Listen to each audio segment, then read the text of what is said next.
Bonjour à toutes et à tous. Nous allons attendre quelques minutes que les personnes qui sont inscrites arrivent. J'espère que vous allez toutes et tous bien. Voilà. Écoutez, sur Nantes, le temps est plutôt couvert. Mais nous avons le sourire. Donc, je suis accompagné de Lisa, ma collègue, qui va gentiment m'assister dans la projection des slides. Voilà. On va démarrer. Écoutez, bonjour à toutes et à tous. Bienvenue en ce mardi 31 janvier pour le premier webinaire organisé par Biomatitude sur un sujet que l'on maîtrise très bien, qui est le calcul des empreintes économiques et empreintes sociétales. Donc, le sujet de notre réunion et de ce webinaire est effectivement de vous présenter ce qu'on appelle empreinte économique, empreinte sociétale, et la manière dont une organisation peut révéler sa contribution au territoire. Alors, c'est mon premier webinaire. Je vais essayer de me détendre au fur et à mesure. Tout devrait bien se passer, je pense. Donc, je vais me présenter. Donc, Jérôme Huette, je suis le responsable diagnostic conseil développement chez Biome depuis 2015. J'ai plusieurs missions chez Biome, notamment une des missions qui est de valoriser la démarche des organisations et de les accompagner dans leur transition vers la durabilité. Formation école de commerce, expérience dans l'industrie du bâtiment, dans le conseil d'entreprise, et donc chez Biome depuis 2015. Donc, je suis avant tout un spécialiste de l'entreprise et puis avec une très bonne vision à 360. Rentré en 2015, je suis aujourd'hui à plus de 300 évaluations d'organisation, tout type d'entreprise, tout type d'activité, tout type de territoire, de la PME, de la TPE, du grand groupe, de l'industrie, du bâtiment, du transport, des carrières, des remontées mécaniques, voilà, donc j'en passe les meilleurs. Avec une petite particularité qui est que j'ai été élu d'un territoire entre 2014 et 2020, où j'ai été élu à Pornic, en Loire-Atlantique. Expérience fort intéressante qui m'a notamment permis de comprendre ce qu'était une collectivité, d'appréhender son mode de fonctionnement, ses relations entre des citoyens, des acteurs économiques, des agents territoriaux, et puis aussi la façon dont on pouvait gérer un budget et appréhender des marchés publics. Voilà. Avant de commencer la présentation, je vous propose, si vous êtes d'accord dans le chat, de m'indiquer votre fonction, enfin votre nom, votre fonction, le secteur d'activité, pardon, et puis le territoire sur lequel vous êtes présent. Même si j'ai une liste d'inscrits, ça me permettra, écoutez, d'illustrer à juste propos mes exemples, en essayant de prendre des exemples qui se rapprochent à votre activité. Voilà. Alors, Madame Fauvet, ok. Mur en pierre, donc, voilà. Monsieur Pouin, on se connaît. Ok. Mur en pierre, organisation, on est sur de la construction, maison individuelle. D'accord. Ok. Luscope, d'accord. Non, d'accord. Soutènement et de couture, d'accord, merci. Voilà. Donc, on a, ok.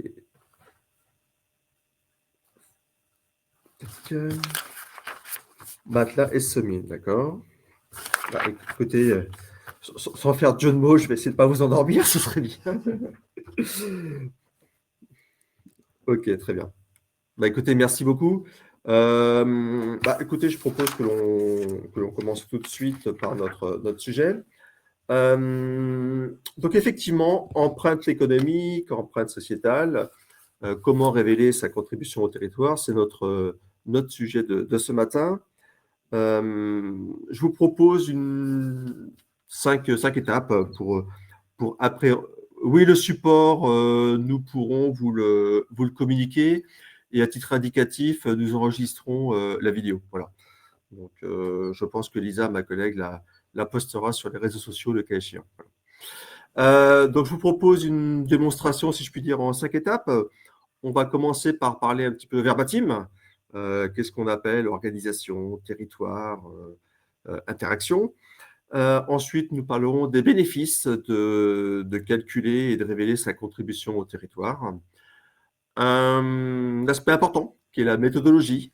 Comment nous appréhendons ce calcul et quel est le process que nous utilisons. Ensuite, je vous proposerai quelques exemples, 4 exemples pour illustrer un peu mes propos. L'exemple d'une entreprise, l'exemple d'une action plutôt sur un territoire, voilà. L'exemple d'un grand groupe et puis l'exemple aussi d'une évaluation que l'on a fait en mode projet sur l'impact économique et sociétal du tourisme. Voilà. Donc 4 exemples un petit peu différents qui vous permettront d'appréhender l'éventail des possibilités de biomes et la façon dont on appréhende les choses. Voilà. J'espère que mon débit de parole n'est pas trop rapide. J'essaye de le poser. Voilà. Lisa, page suivante. Voilà. Alors, notre sujet est effectivement empreinte économique, empreinte sociétale, comment révéler la contribution d'une organisation à son territoire.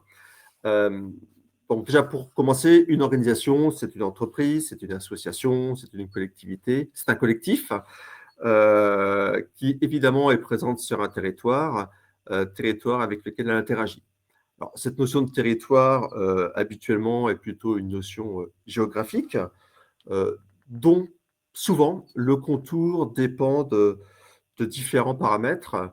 Il peut dépendre de l'activité d'organisation. Une entreprise, une boulangerie par exemple, et une entreprise industrielle qui fabrique des produits manufacturés n'auront pas nécessairement le même territoire. Donc de l'activité, de la structure de l'entreprise, est-ce que c'est un site, plusieurs sites, un groupe, évidemment de sa taille, mais aussi de paramètres culturels. On est à Nantes ici, on parle souvent du territoire vendéen, voilà, qui a une spécificité avec un fort emploi. Ça peut aussi être lié à des réalités économiques. Et puis, c'est souvent lié aussi au process de création de la valeur. Une entreprise, pour créer de la valeur, a recours à un certain nombre de produits et de prestations.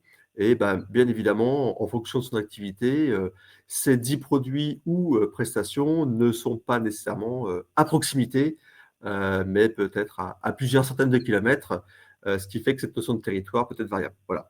Donc, le territoire, c'est une notion géographique, hein, à périmètre un petit peu variable. Lorsque nous procédons aux évaluations des organisations chez Biomatitude, nous le procédons sur une maille qui est la maille, qui est pardon, le périmètre fiscal français. Donc l'ensemble de nos évaluations porte sur le territoire français. Aura-t-on accès à un replay? Oui. Oui, voilà. Un podcast peut-être, c'est ça? Donc comme je disais, pardon, l'ensemble de nos évaluations porte sur le périmètre fiscal français, donc contour national. Ensuite, en fonction de vos besoins, des besoins de nos clients, du fait qu'ils répondent à un marché, du fait qu'ils répondent à différentes obligations, ce périmètre va être réduit. Donc, ça peut être localement, ça peut être sur un département, ça peut être sur un bassin d'emploi, ça peut être sur une vallée. Voilà. Donc, ça, ce sont des choses que l'on décide ensemble lorsque l'on fait l'évaluation. Sachant que systématiquement, c'est national. Et ensuite, effectivement, en fonction de vos besoins, de vos demandes, on zoome. Voilà. On parlait d'interaction. Donc, une organisation est sur un territoire. Elle interagit avec ce territoire. Les interactions sont multiples et concernent un certain nombre de parties prenantes, internes comme externes. Bien évidemment, les salariés, mais aussi des fournisseurs, des clients. Cela peut être des citoyens, des élus, des collectivités, des administrations et autres acteurs économiques. Ces interactions, donc de l'organisation, du territoire et des parties prenantes, peuvent prendre différents types. Ça peut être évidemment des flux financiers liés à des ventes et achats de biens et services. Ça peut être évidemment des versements de salaires qui permettent de financer, en tout cas, qui permettent d'octroyer du pouvoir d'achat qui est dépensé dans les commerces. de la fiscalité, hein, qui permettent de structurer notre système social, les cotisations et puis d'autres interactions, typiquement comme le soutien associatif, sportif, culturel, j'en passe et des meilleurs. Voilà. Donc l'idée, c'est qu'une organisation, elle a évidemment des interactions et une réalité sur un territoire. Et le but de notre démarche est de mesurer ces interactions et en tous les cas, de mesurer la contribution de l'organisation au territoire d'un point de vue économique et d'un point de vue sociétal.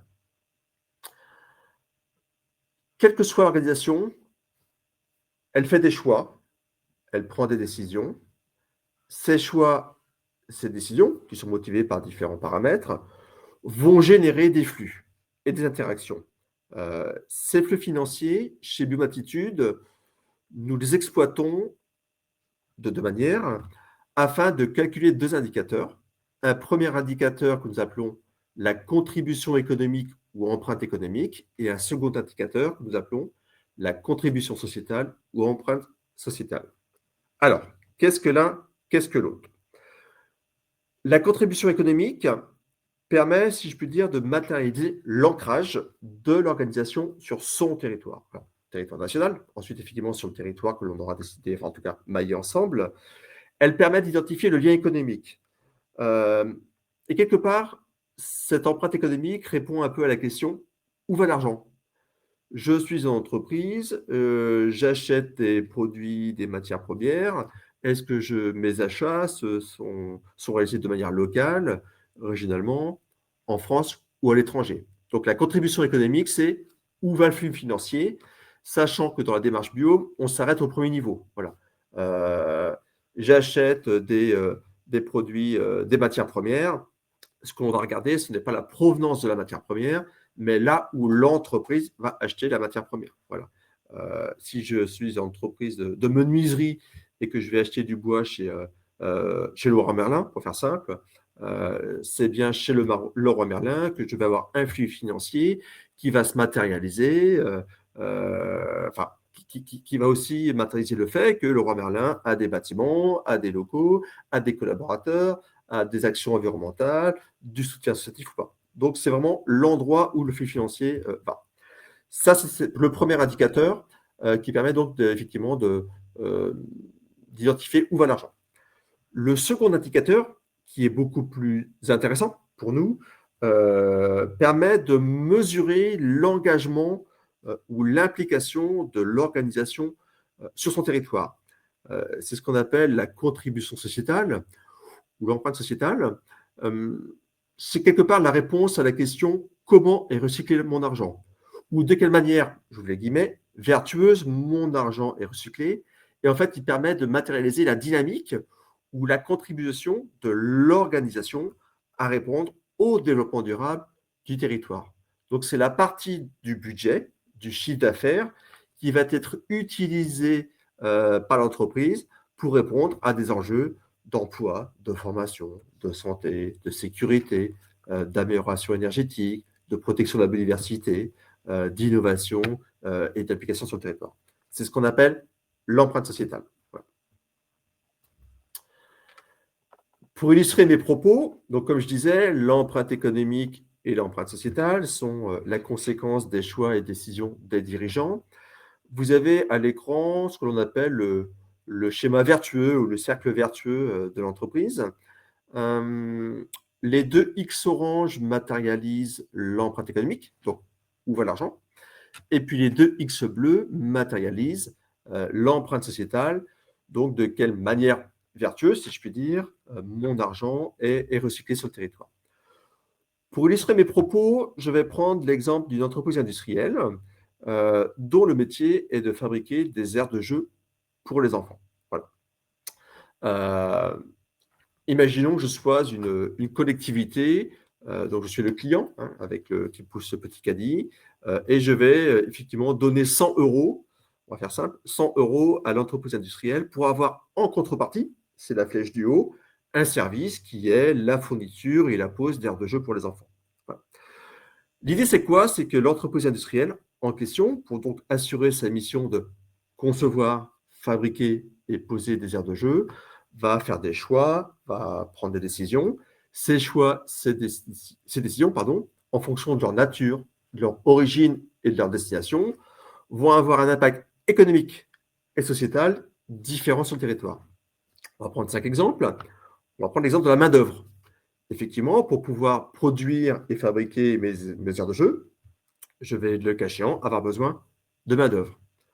Donc, en tant que dirigeant, ou bien je décide d'employer des gens de mon territoire, je vais les former, je vais les équiper d'équipements de protection individuelle, je vais tisser du lien avec eux, je vais leur verser du salaire, qui est autant de pouvoir d'achat sur mon territoire, hein. Le pouvoir d'achat, c'est les dépenses dans les commerces restent ouverts, et si les commerces restent ouverts, bah, on maintient les écoles, hein. Donc c'est toute cette boucle vertueuse. Mais ce sont aussi des cotisations.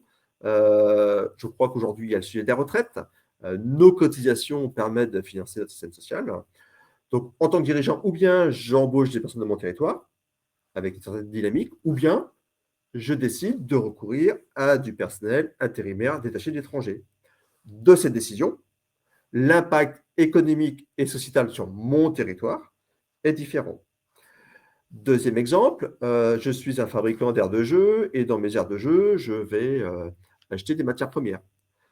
Entre acheter, par exemple, du bois dit éco-responsable, PEFC, du bois non éco-responsable, ou bien intégrer dans mes process et dans mes produits des produits issus de recyclage ou pas, bah, effectivement, mon impact économique, X-Orange et sociétal est différent. Voilà.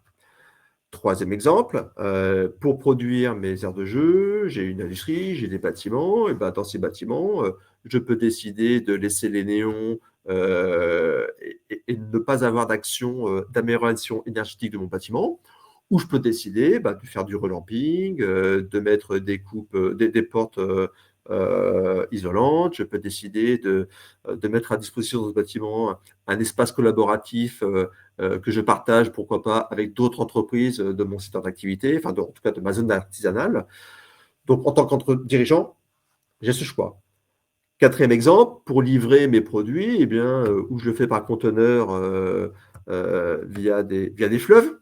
Je prends un exemple volontairement un peu extrême, ou bien je le fais par des camions qui sont plus ou moins consommateurs d'énergie. Voilà. Et puis, dernier exemple, pour poser mes aires de jeu, imaginons que je sois situé à Nantes, que mon rayon soit sur l'ensemble du territoire français, bah, ou bien j'envoie mes collaborateurs de Nantes aller poser des aires de jeu à Lille, à Marseille ou à Bordeaux, ou bien on peut imaginer que j'ai recours à des sous-traitants locaux qui, eux, vont générer de l'emploi local, qui, eux, vont limiter mes émissions de carbone, et puis qu'eux aussi, localement, vont peut-être avoir des actions de tri et de valorisation des déchets. Voilà.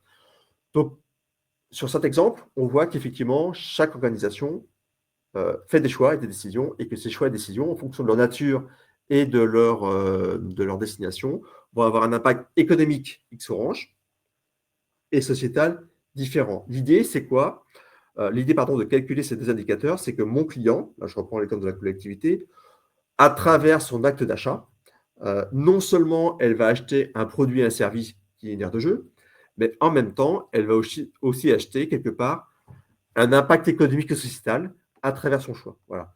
Et le métier de biome, à l'origine, c'est effectivement bien de calculer ces deux indicateurs. Alors,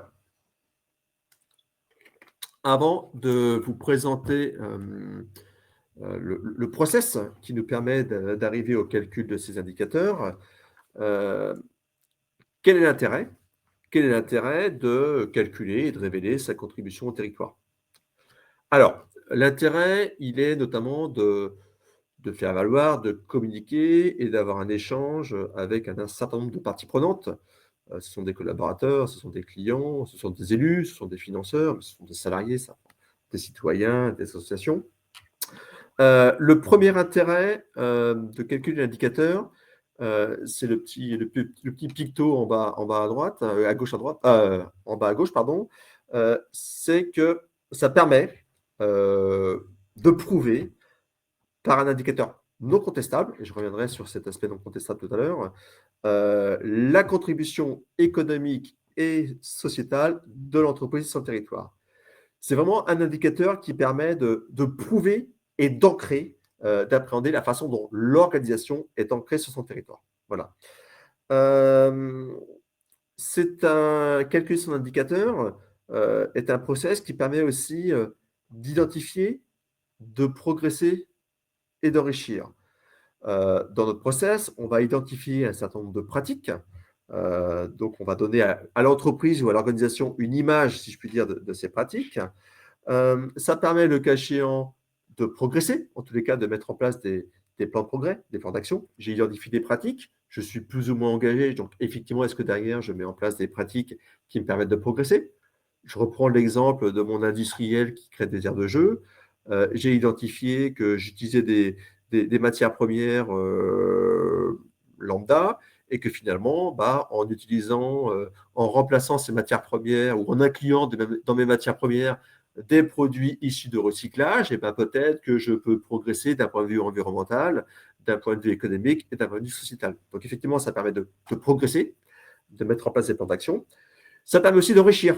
Enrichir l'entreprise, ça donne une valeur, un petit peu incorporelle à l'entreprise, hein. On parle un petit peu de compta care, compta 3.0. Donc ce sont les, si je puis dire, les préambules à ça. Et puis ça permet aussi d'enrichir son rapport extra-financier.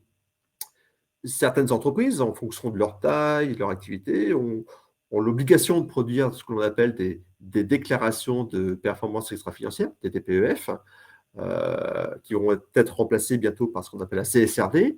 Le fait de produire des indicateurs sociétaux et économiques permet effectivement d'enrichir son rapport extra-financier. Troisième aspect, c'est qu'effectivement, ça permet d'améliorer, de rassurer et de convaincre. Le fait de calculer des indicateurs, et donc avec la palanquée, si je puis dire, d'outils que l'on met à disposition, bah, ça permet d'améliorer l'engagement des collaborateurs.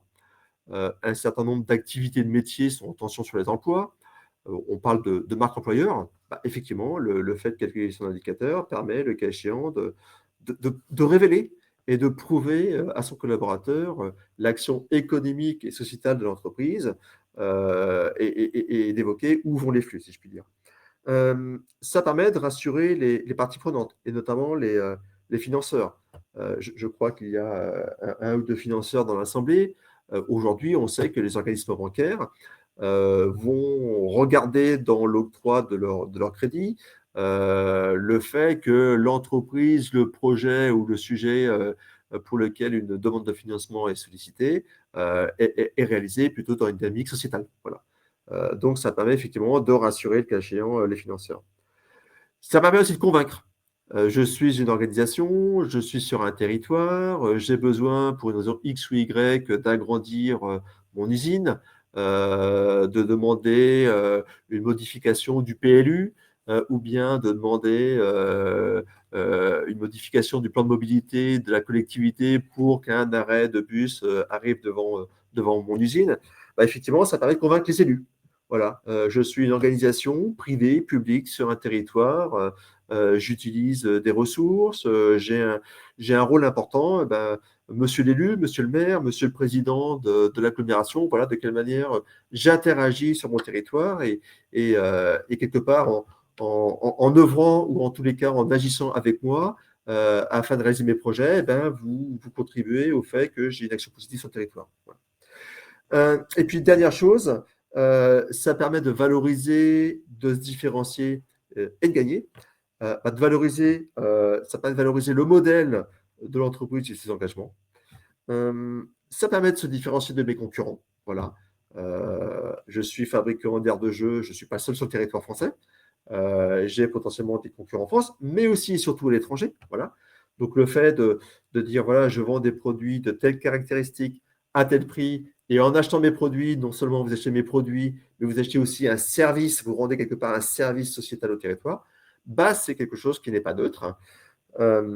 Et ça permet de gagner des marchés. Voilà. On sait aujourd'hui que, bon, malgré la crise du pouvoir d'achat, on sait que les citoyens sont plutôt prêts à acheter leur kilo de viande un peu plus cher s'ils savent que le produit en question vient de leur territoire. on est sur la même logique pour l'ensemble des produits. Si on sait qu'effectivement le produit service qu'on achète a une contribution positive, et bien effectivement, ça valorise notre achat. Voilà. La méthode. Alors, en créant ce webinaire, je me suis dit qu'il était important de parler du process et de la méthode. Et puis, je me suis dit, mais je vais faire un discours sur notre méthode. Et m'est revenu en idée qu'un de nos grands philosophes, Descartes, avait écrit un ouvrage qui est le discours de la méthode, avec 4 axes importants: l'évidence, l'analyse, la synthèse et la vérification. Alors, je ne vais pas faire de philo, ce n'est pas le sujet, mais néanmoins, notre dispositif, notre process, permet une prise de connaissance, de pratiques, euh, qui sont des évidences. Voilà. Donc notre process permet de voir les évidences qui, pour nous ou pour vous, en tous les cas, sont parfois invisibles. Deuxième chose, nous avons une étude, un process qui est structuré, analysé et basé sur des faits factuels. Troisième chose, nos indicateurs sont simples à comprendre et synthétisent parfaitement, parfois, synthétisent parfaitement tout le temps, pardon, des organisations, des métiers, des activités qui parfois sont complexes, avec des environnements complexes. Et puis, dernière chose, systématiquement, lorsque nous procédons à des évaluations, nos indicateurs sont vérifiés, ils sont mis en comparaison avec des évaluations d'autres structures, ce qui nous garantit une certaine cohérence. Donc, quelque part, dans notre méthode et notre process, nous rendons des évidences, c'est structuré, c'est analysé, c'est synthétisé et c'est vérifié. Voilà. C'était un petit clin d'œil à Descartes. Quel est le process? Alors, vous avez sous les yeux, globalement, le process que nous utilisons pour évaluer les organisations. Avant de le dérouler, 2 choses importantes. Généralement, entre le moment où je vais intervenir auprès de l'organisation pour interviewer ses pratiques et le moment où je vais intervenir pour lui restituer ses outils et indicateurs, il se passe entre 4 et 6 semaines. Voilà. 4 et 6 semaines, c'est le délai moyen, avec des délais de réactivité de ma part, de la part de Biome et de la part de notre client qui soient raisonnables. Alors, je peux faire des évaluations en 8 jours, ça m'est arrivé. Je peux les faire en 10 mois, ça nous est arrivé. Mais en 10 mois, c'est parce que l'organisation en face peine à donner quelques informations. Ce qui est fondamental dans le process Biome, c'est que nous avons mis en place une grille référentielle. C'est le cœur du système et c'est le cœur du métier chez Biome, c'est la grille référentielle. Alors, cette grille référentielle, c'est quoi? Notre grille référentielle, c'est un questionnaire, pour faire simple, qui est basé sur 18 thèmes liés au social, à l'économie et à l'environnement, et qui provient, en tout cas qui émane, de textes référentiels, de textes publics qui font foi sur les thèmes du social, de l'économie et de l'environnement. Donc notre grille référentielle, c'est quoi? C'est en fait, on a passé au crible un ensemble de textes, des textes réglementaires, législatifs, normatifs, incitatifs, qui de manière partielle ou globale vont parler social, économie, environnement. J'ai la liste sous les yeux, c'est plus d'une centaine de textes.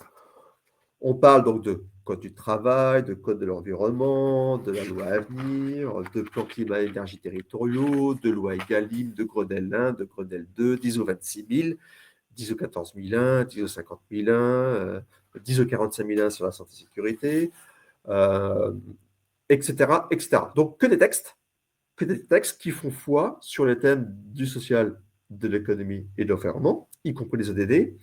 Et l'idée, c'est quoi? C'est de ces textes, en fait, on va identifier un certain nombre d'actions, de faits, pratiques que peuvent mettre en place les organisations. Donc, on a rassemblé l'ensemble de ces pratiques factuelles dans 18 thèmes qui permettent donc d'appréhender l'ensemble des pratiques de l'organisation, l'emploi, la formation, la santé, la sécurité et la gouvernance, la qualité de vie au travail. On va parler d'innovation, on va parler de stratégie de développement durable, on va parler d'économie circulaire, on va parler de mobilité, on va parler de biodiversité, d'énergie, d'eau, de déchets, bilan carbone, et j'en oublie certainement encore. Donc l'idée, c'est quoi? C'est dans le cadre d'un interview avec l'organisation, interview qui généralement dure entre une demi-journée, une journée, selon l'activité, la taille, l'organisation. Je vais donc vous questionner, je vais questionner l'entreprise, l'organisation sur ses pratiques. Il n'y a pas bonne réponse, il n'y a pas de mauvaise réponse, il y a je fais ou pas. Euh, Cette interview, donc généralement, lorsque je fais cette interview, je vais avoir autour de la table, ou à distance en visio, je vais avoir généralement le dirigeant ou quelqu'un qui représente un petit peu la direction de l'entreprise, en tout cas qui a une vision à 360 de l'entreprise. Je vais généralement avoir quelqu'un des RH, je vais souvent avoir quelqu'un HSE, QSE, et puis en fonction des activités, je peux avoir quelqu'un du marketing, quelqu'un de la maintenance, quelqu'un de l'exploitation. Donc l'idée, pendant cette demi-journée ou cette journée, c'est de vous questionner sur les parties de l'entreprise. À l'issue de cet entretien, où donc j'ai pu identifier un certain nombre de pratiques et de faits mis en place par l'organisation, je vais solliciter auprès de l'organisation un certain nombre de documents économiques, comptables, fiscaux, financiers, qui vont me permettre, à partir desquels, je vais aller chercher les dépenses correspondantes. Exemple, si l'entreprise me dit j'ai 23 salariés, eh bien, dans la comptabilité d'entreprise, je vais trouver des lignes de salaire de traitement. Si l'entreprise me dit j'ai une usine, j'ai fait du relamping où j'ai investi 23 000 euros pour remplacer des néons par des LED basse consommation et en faisant la réimplantation d'ampoules, je vais trouver dans la comptabilité des dépenses d'achat, d'amortissement de ces investissements. Si l'entreprise me dit j'achète du bois et le bois que j'achète, c'est du bois PEFC, label éco-responsable reconnu par l'ADEME, eh bien, je vais retrouver en comptabilité les dépenses correspondantes. Donc, l'idée, c'est quoi? Effectivement, c'est dans l'ensemble des éléments comptables, économiques et financiers, c'est d'aller chercher les dépenses correspondantes. Nous allons les exploiter. Nous allons valoriser la politique d'achat. Est-ce que j'achète des produits éco-responsables, localement, en France, à l'étranger? On va donc faire mouliner, si je veux dire, l'ensemble de ces éléments et on va donc calculer deux indicateurs. L'indicateur d'empreinte économique, qui, je rappelle, est où est-ce que je dépense mon chiffre d'affaires ou budget, et puis l'indicateur d'empreinte sociétale qui est de quelle manière vertueuse mon chiffre d'affaires est dépensé. Petite précision, la grille référentielle, donc nous travaillons avec des indépendants qui passent au crible des textes, elle est remise à jour 1 à 2 fois par an. Donc 1 à 2 fois par an, nous allons incrémenter dans cette grille des nouveaux dispositifs ou retirer des dispositifs qui n'ont plus lieu. Exemple, là par exemple, je dois mettre à jour d'ici, je vais dire d'ici fin janvier, mais dans les quelques jours à venir, je vais remettre à jour la grille en intégrant dedans des éléments relatifs à la loi pouvoir d'achat, au plan de sobriété énergétique, à la loi anti-gaspillage, à la taxonomie verte ou le plan santé au travail 4. Voilà. Ce qui fait, donc, avant d'avancer, donc, une grille référentielle qui est basée sur des textes qui font foi sur les thèmes du social, de l'économie et de l'environnement, un interview des pratiques, sans jugement de valeur, et puis effectivement, aller chercher dans la comptabilité les éléments correspondants et uniquement ce qu'on trouve. Voilà. Donc les indicateurs que l'on va calculer, l'indicateur notamment d'empreinte sociétale, est nécessairement un indicateur minimum, parce qu'il ne prend en compte que les dépenses que l'on a pu tracer. La méthode Biome est assez singulière, elle est unique. Nous sommes les seuls en France à procéder de la façon dont nous faisons, en nous basant sur des aspects concrets, donc on est au plus proche de l'entreprise, avec les équipes sur le terrain, pour voir quelles sont ces pratiques. Nous ne sommes pas du tout dans des évaluations statistiques. Il existe d'autres types d'évaluations qui vont prendre de manière statistique vos pratiques en les multipliant par le PIB, le nombre d'emplois moyens, etc. Chez Biome, ce n'est pas ça. On est vraiment au plus proche du terrain. Voilà, ça c'est un aspect important. Avec deux éléments aussi importants, c'est effectivement que notre référentiel est basé sur le texte public, voilà, et qu'effectivement nous allons les croiser avec des éléments comptables, économiques et financiers qui eux sont normés, contrôlés, vérifiés et pas contestables. Les deux indicateurs que l'on calcule ne sont pas contestables. Si demain, j'ai la DGRCF qui tape à notre porte en disant telle entreprise communique sur telle empreinte sociétale, est-ce que c'est la réalité ou est-ce que c'est une fake news? Eh bien, chez Biome, nous pouvons prouver à l'euro près ou au pourcentage près que l'indicateur calculé est bon. Ça, c'est important. Voilà. S'il te plaît, Lisa. Deuxième aspect important et fondamental, c'est que notre méthode, nous sommes neutres. Voilà. Ça veut dire que dans le process Biome, il n'y a aucun parti pris et aucun jugement de valeur. C'est-à-dire que nous n'allons pas dire c'est bien, c'est pas bien. Nous ne jugeons pas ce que les textes référentiels nous disent. Est-ce que c'est bien de mettre en place des véhicules électriques ou pas? Moi, je ne suis pas un spécialiste des véhicules pour dire est-ce que c'est bien ou pas. À partir du moment où les textes référentiels disent de mettre en place des véhicules électriques, c'est bon pour l'environnement, dont acte, on prend cet acte et cette cause comme étant positive. Deuxième chose, pas de jugement de valeur. On ne va pas dire à l'entreprise c'est bien, c'est pas bien. On va lui dire, on va révéler ses pratiques, on va calculer les indicateurs, on va lui donner des suggestions de piste de progrès qui vont lui faire progresser les indicateurs, mais sans jugement de valeur. Voilà. Chaque organisation fait avec ses moyens et dans sa dynamique. Et puis, dernier aspect, c'est qu'un euro est égal à un euro. Donc, l'euro que vous dépensez en handicap insertion pour le soutien associatif d'une équipe de sport, pour l'achat d'un produit PEFC ou éco-responsable, ou bien parce que vous faites du relamping, pour nous, cet euro a la même valeur. Qui sommes-nous, hein, pas de jugement de valeur, pas de parti pris, qui sommes-nous pour dire qu'un euro associatif a plus de valeur qu'un euro en insertion? Voilà. Avant de répondre à vos questions, je vois que l'heure tourne, je vais prendre quatre exemples. On va donc commencer par l'exemple d'une entreprise. Donc l'exemple est l'Inevia, qui est une entreprise de transport de voyageurs, bus et cars, qui œuvre sur la région Bretagne, hein, en Ille-et-Vilaine, à côté de Rennes, avec des activités de transport scolaire, des activités de sous-traitance sur le réseau de transport urbain de Rennes, métropole, et puis quelques lignes régionales. Donc l'Inevia, qui est dans une démarche assez avancée, depuis 6 ans, hein, on est à la 3e évaluation, donc nous fait calculer cet indicateur. Euh, de mémoire, le premier indicateur calculé devait être à 52%. Voilà. Aujourd'hui, ils sont à 60%. Et cet indicateur va être utilisé par l'Inevia auprès de ses collaborateurs, auprès des collectivités, et un gage en fait, des avancées qu'il a mis en place. Entre la première évaluation, il y a 4 ou 6 ans, je l'ai plus en tête, et celle d'aujourd'hui, l'Inevia a participé à des actions de projets de méthanisation ou de biocarburant avec des agriculteurs du coin, est en train de migrer sa flotte de cars diesel vers des véhicules plutôt biocarburants, est très impliqué dans l'handicap insertion. Donc, l'indicateur biome est mis en avant de manière régulière par l'INEVIA pour monétiser, si je puis dire, et valoriser son action sur le territoire. On peut prendre un deuxième exemple. Là, on est sur un exemple qui est une évaluation qui a été commanditée par les domaines skiables section Massif des Vosges, il y a 2 ou 3 ans.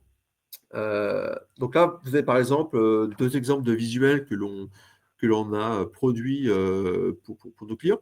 À un moment donné, si vous voulez, Biome devient un fournisseur d'informations. On fait cette interview, on capte de l'information, on calcule les indicateurs, et après, effectivement, on va concevoir un ensemble de visuels, d'outils que l'on va vous remettre, hein, sur environ 60 fichiers, entre des modèles de courrier, des visuels en JPEG, en PDF, un certain nombre de choses. Et là, en l'occurrence, par exemple, pour les opérateurs de remontée mécanique, nous avons produit ces visuels.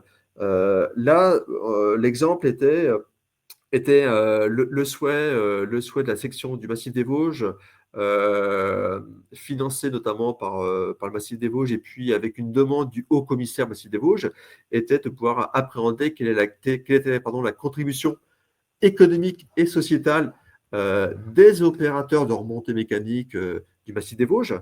Massif des Vosges, on est plutôt dans la moyenne montagne, donc avec des problématiques de réchauffement climatique, de nécessité de transformer à terme le modèle. Donc ça demande des aides, ça demande des accompagnements, et le fait de pouvoir dire que les massifs vosgiens, les 13 stations, c'est 606 emplois permanents, c'est 310 saisonniers, c'est 80% du budget qui revient au territoire, sont des éléments importants. À titre indicatif, À titre indicatif, le haut-commissaire au Massif des Vosges a utilisé notre étude, notamment au moment où il a fallu déterminer les aides auprès des opérateurs de remontée mécanique suite à la crise Covid. Voilà. Donc c'est un exemple. Autre exemple, lorsque l'on fait ces évaluations, on va potentiellement ou ponctuellement calculer des indicateurs annexes. Exemple, on a pu calculer que l'ensemble des emplois concernés par cette activité, de manière directe, c'est 4,4 millions de pouvoir d'achat net sur les territoires qui permettent de maintenir à l'année l'équivalent de 12 emplois dans les commerces. On peut aussi dire que l'ensemble de ces activités ont généré 4,37 millions de contributions de solidarité. En fait, c'est 4,3 millions d'impôts, cotisations et taxes, qui, ces impôts, cotisations et taxes, s'ils avaient été fléchés sur, par exemple, le financement d'emplois aidés, ça aurait financé l'équivalent de 340 emplois aidés. Voilà. Donc ça, on est sur un exemple d'évaluation où on a fait 13 évaluations distinctes. Chaque organisation, donc chaque entreprise a eu ses outils, ses visuels, et effectivement, de manière consolidée, on a produit ce visuel. Autre exemple, il y a 2 ans, nous avons produit l'empreinte sociétale du groupe SNCF. Voilà. Donc, notre intervention s'est faite en marge, si je puis dire. Donc, la SNCF, un grand groupe, c'est 55 000 collaborateurs, a une obligation de produire des indicateurs extra-financiers. Ces indicateurs financiers ont été contrôlés par un organisme tiers indépendant, et en marge du contrôle et de la vérification de cet organisme tiers indépendant, Biomatitude a donc pu interroger, récupérer, capter et exploiter un certain nombre d'informations qui ont permis de dire que sur 2019 et 2020, on l'a fait consolider, 76% du budget ou du chiffre d'affaires de SNCF Réseau est à connotation sociétale. C'est de l'emploi, c'est des outils de recyclage, c'est de l'insertion, c'est de la santé, c'est des actions de préservation de la biodiversité, c'est des réaménagements d'espaces naturels, etc., etc. Dernier exemple, pour le moins intéressant, nos évaluations donc portent sur des existants, mais elles portent aussi sur des projets et des modélisations. Je vais m'expliquer. Il y a à peu près 2 ans, nous avons été sollicités par l'Office de tourisme de l'île d'Ouessant à la demande de la région Bretagne dans un dispositif territoire d'exception. Je vous explique la problématique. L'Office de tourisme d'Ouessant, qui a son financement indépendant de la collectivité, avait besoin de faire évoluer certaines pratiques des acteurs économiques, peut-être besoin de solliciter auprès de la collectivité, des collectivités, des aides et subventions pour aménager le littoral, et puis avoir un échange avec les parties prenantes. Donc nous avons, à partir d'informations détenues par l'Office de tourisme, comme des informations relatives à la taxe de séjour, des informations relatives au nombre de visiteurs dans les phares, dans les musées, des informations relatives au nombre de passagers ayant utilisé le bateau pour traverser continent-île. Nous avons donc modélisé, en partant aussi de la base de parcours client, entre le client qui vient la journée faire de la rando, le couple qui vient un week-end ou bien la famille qui vient 8 jours l'été. Nous avons donc pu modéliser l'ensemble de ces circuits, le fait qu'ils aillent ou pas dans les restaurants, dans les hébergements, à telle activité. Et en fait, on a pu calculer que globalement, en 2019, la contribution du tourisme à l'île d'Ouessant, c'est 9,4 millions d'euros. Ça permet le maintien de 54 emplois permanents et 80 saisonniers. Et lorsqu'un visiteur souhaite se rendre à l'île d'Ouessant, sur 100 euros, il va en dépenser 24,2 dans le transport maritime, si je puis dire, 75,8 sur l'île d'Ouessant, et que sur ces 75,8, il y a 59,1% qui profitent à des actions. C'est de l'emploi, c'est de la formation, c'est des actions de protection de l'environnement, c'est des actions de tri des déchets, etc., etc. Donc là, sur les 4 exemples, vous avez l'exemple d'une action pour une entreprise, vous avez l'exemple d'une évaluation plutôt de manière collective sur un territoire, vous avez l'exemple d'un grand groupe, Et puis vous avez l'exemple plutôt en mode projet, ou sur de la modélisation. Euh, Avant peut-être d'avancer sur la démarche Bloom, peut-être on pourrait poser des questions, hein. On peut peut-être ouvrir les micros. Lisa, qu'est-ce que tu en penses?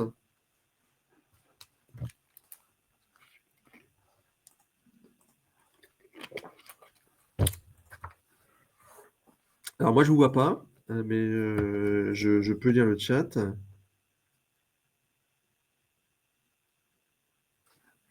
Tu vois les personnes, Lisa? Oui. D'accord. Pas de questions pour l'instant? Ah bah c'est gentil, très clair comme présentation. Ah, super. Euh, Alors, ouais. De toute façon, tout ce que je viens d'indiquer, vous l'avez en lien sur le site internet, hein, et puis effectivement sur nos différents réseaux sociaux. Je propose qu'on retourne, Lisa, sur la présentation. Euh, oui, sur la présentation, avec, pour aller plus loin. Donc la démarche Biome, c'est une démarche globale. Aujourd'hui, on a un dispositif, effectivement, voilà, juste avant. Tac, voilà. Comme vous l'avez compris, donc effectivement, pour calculer ces deux indicateurs, d'empreinte économique, pardon, et d'empreinte sociétale, on le fait à partir d'une grille référentielle. Et en fait, lorsque l'on fait l'interview de vos pratiques, on récupère vraiment des informations qualitatives importantes sur les pratiques de l'organisation.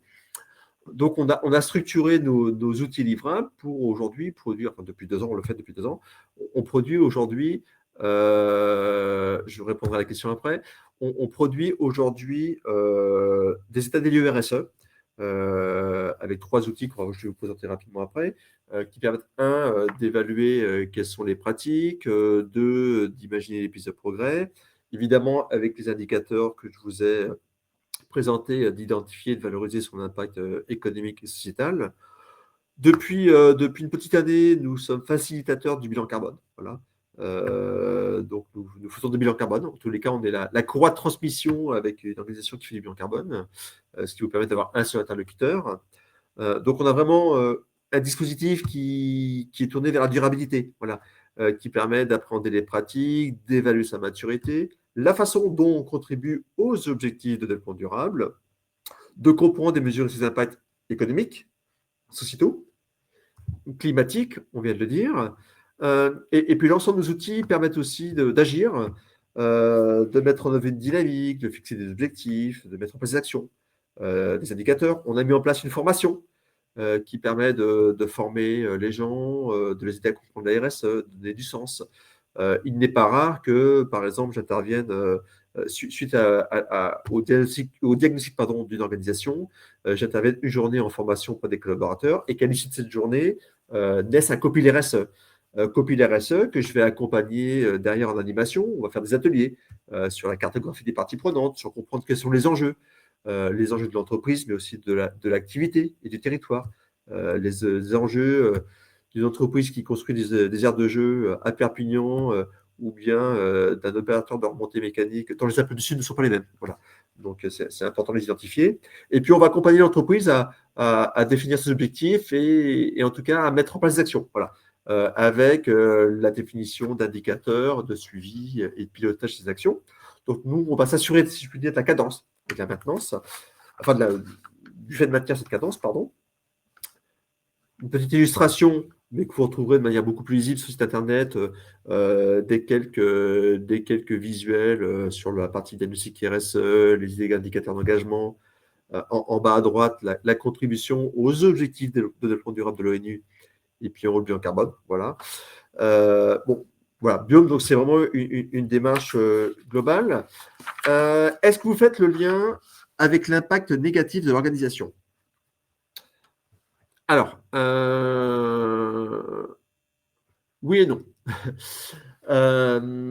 Dans notre, alors, on va pas mesurer, on ne va pas donner de malus à l'organisation, de malus économique à l'organisation sur sa contribution économique et sociétale. L'indicateur de contribution économique et sociétale est vraiment un indicateur factuel de contribution de l'organisation et qui matérialise, si je puis dire, sa dynamique et ses efforts à répondre à des enjeux de développement durable. Donc, on ne va pas calculer, en tous les cas, pas dans ce dispositif, mais c'est des sujets sur lesquels on travaille, on ne va pas calculer les impacts positifs ou les impacts négatifs. On calcule la contribution directe économique sociétale, mais on ne va pas calculer, en tous les cas dans le process et dans ce que je viens de vous présenter, on ne va pas calculer les externalités positives et les externalités négatives, c'est-à-dire faire une balance du plus et du moins de l'impact de l'organisation. Ça, c'est des choses qu'on fait ailleurs, dans d'autres des mesures d'impact, mais à côté. Voilà, pas là-dedans. Ça, c'est la première partie de ma réponse. La deuxième partie, c'est que quelque part, on va tenir compte de l'impact négatif parce que lorsque l'on va appréhender les pratiques de l'organisation, on va lui poser des questions factuelles sur ces pratiques. Et on parle notamment environnement, on va poser des questions à l'entreprise, de savoir si elle a mis en place des dispositifs qui permettent d'éviter, de réduire, de compenser ou de régénérer ces impacts sur l'environnement. Donc, effectivement, si j'ai un impact négatif sur la biodiversité, je le sais, on ne le mesure pas, mais potentiellement, on sait que l'entreprise on va poser des questions de savoir, est-ce qu'elle a mis en place des process, des dispositifs qui permettent d'éviter cet impact négatif, le cas échéant de le réduire, de le compenser, voire de le régénérer. Voilà.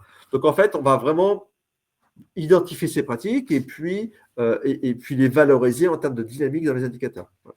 Après, effectivement, ça se matérialisera sur la partie diagnostic RSE.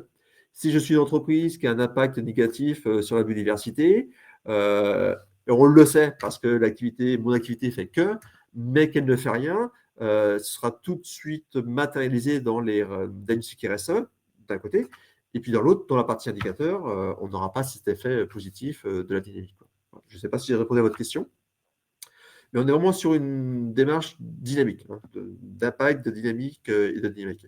Et on considère aussi qu'une organisation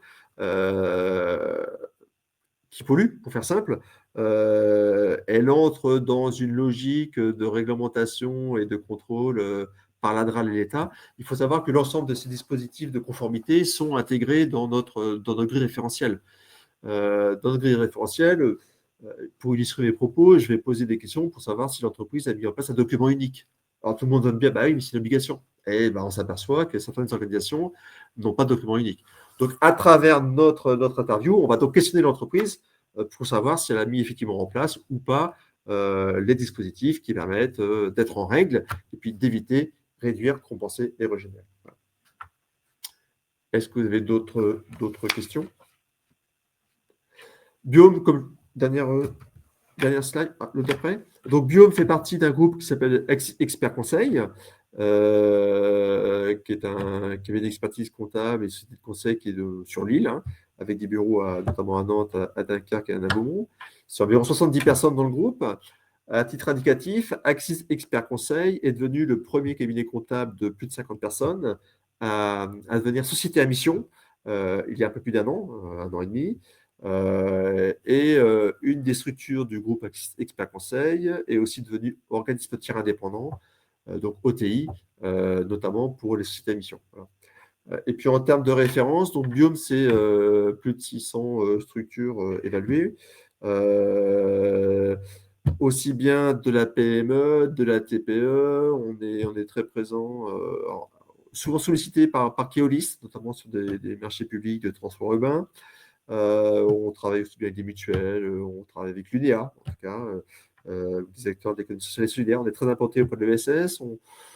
On travaille assez régulièrement aussi avec les opérateurs de remontée mécanique, voilà, qui ont aussi des problématiques auxquelles on essaie de répondre.